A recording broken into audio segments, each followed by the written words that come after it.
बिस्मिल्लाहिर्रहमानिर्रहीम। Dear students, मैं हूं मियां साजिदुर रहमान। मैं शहीन शॉर्ट हैंड के प्लेटफॉर्म से आपका कैलीग्राफी ट्रेनर हूं। आज मैं आपको बताऊंगा कि हमारी ये बुक जो है English cursive hand writing Shaheen short hand की पब्लिश की हुई ये बुक है। और ये बुक में जो एक्सरसाइजें हैं मैं ब्रीफ करूंगा, मैं बताऊंगा कि क्या है। ये हमारी दो हैं किताबें, एक बेसिक लेवल है, इसके बाद एक एडवांस लेवल है।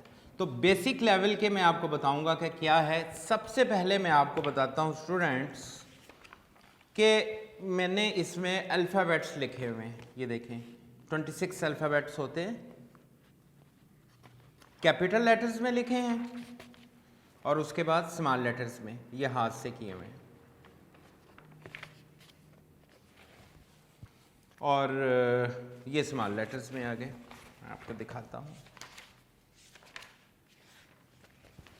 ये स्मॉल लेटर्स में।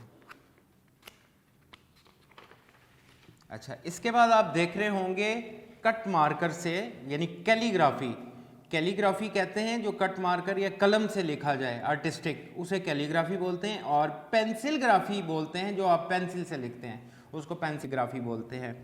तो ऐसा है कि ये जो है ना, ये एक्सरसाइजें ये बाद में करेंगे हम। उसकी वजह ये है कि ये एक्सरसाइजें जो हैं एक ख़ास, जब आप महारत ले लेंगे पेंसिल से लिखने की, उसके बाद जब हम ये करेंगे तो हम बहुत ईजीली कर लेंगे। अभी इसको छोड़ देते हैं।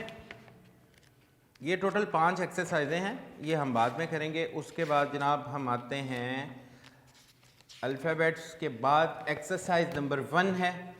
मैं आपको गाइड करता हूँ, मैं आपको ब्रीफ करूँगा एक्सरसाइज नंबर 1 में कि क्या लिखा हुआ है और आपने कैसे मशक करनी है। तो चलें, आइए बोर्ड की तरफ, मैं आपको बताता हूँ जी। तो स्टूडेंट्स, एक्सरसाइज नंबर 1 हदायत में इसकी हदायत लिखी हुई है, practice with lead pencil and fill the lines yourself. यानी कि आपने इसको देखना है,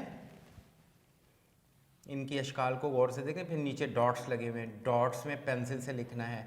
और फिर इसके बाद खाली लाइन में यही चीज़ को आपने ऊपर से देखते हुए लिखना है। तो मैं आपको बताता हूँ कि क्या है, ये कैसे लिखना है।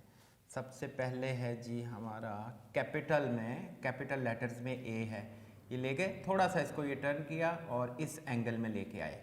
उसके बाद है स्मॉल लेटर्स में ए, ये हमने लिखा। उसके बाद कैपिटल लेटर में बी है, ये बी लिखा। फिर स्मॉल लेटर में बी है, ये लिखा। दो तरह से लिखते हैं, दूसरा बी स्मॉल लेटर्स में, ये है। तो इतना ही है। इसके बाद आप देखें कि ये 3 लाइनों के बाद एक लाइन में ये कुछ मशकें दी हुई हैं, आपने पेंसिल से इनके ऊपर करना है। ये मशकें इसलिए दी हुई हैं कि आपके हाथ में कुव्वत इख्तरा पैदा हो। कुव्वत इख्तरा क्या होती है कि आपको वो कुव्वत देता है कि जो आप लफ्ज़ अल्फाज को लिखते हुए आपको हाथ में एक कुव्वत आ जाती है कि आप प्रैक्टिस के बाद आसानी से ये लिख करने के काबिल हो जाते हैं।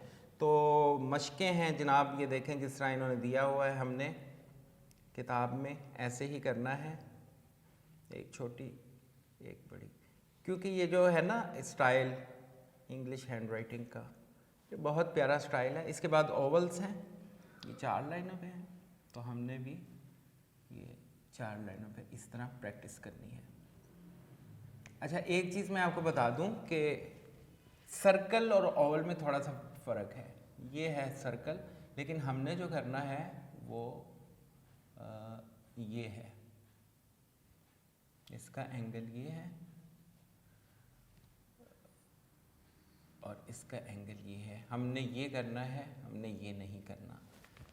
तो यही है मश्क नंबर 1 में जी। तो डियर स्टूडेंट्स, आपने देखा एक्सरसाइज नंबर 1 में क्या है, किस तरह मश्क करनी है। मैंने आपको ब्रीफ किया, मैंने आपको बताया, और मैंने वो मशकें भी बताई जो डॉट्स में लाइंस लिखी हैं, क्योंकि ये सारी जो राइटिंग है ये ख़ास थोड़े से तिरछे अंदाज में कर्सिव राइटिंग इसे ही कहा जाता है।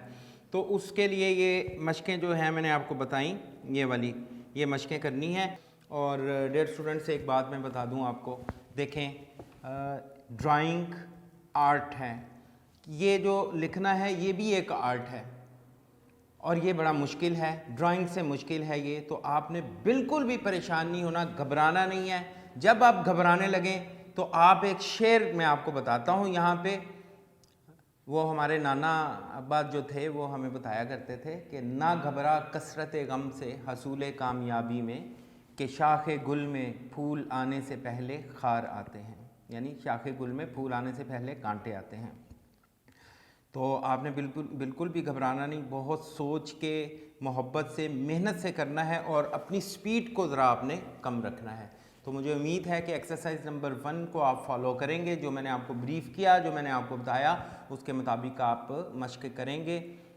एक चीज़ मैं आपको बता दूं कि आपने मेहनत के साथ थोड़ा सा मोहब्बत से करना है। मोहब्बत से जब आप कोई चीज़ करते हैं ना तो वो चीज़ हमेशा मंजिल मकसूद तक पहुंचती है। अगर आपके दिल में मोहब्बत है किसी भी चीज़, किसी के लिए भी, तो आप उस चीज़ को हासिल कर लेते हैं। जब तक आपके दिल में मोहब्बत नहीं है आप भरपूर तरीके से उस चीज़ को नहीं पा सकते। इस चीज़ को आपने जहन में रखना है। तो मेरी दुआ है कि अल्लाह ताला आपको कामयाब करे। आप जो ये खूबसूरत लिखाई की मशक़ें करने लगे हैं, आपने शुरू की हैं, अल्लाह ताला इसे पाया तकमील तक पहुँचाए। मेरी दुआएं आपके साथ हैं। अल्लाह ताला आपका हामी नासिर हो।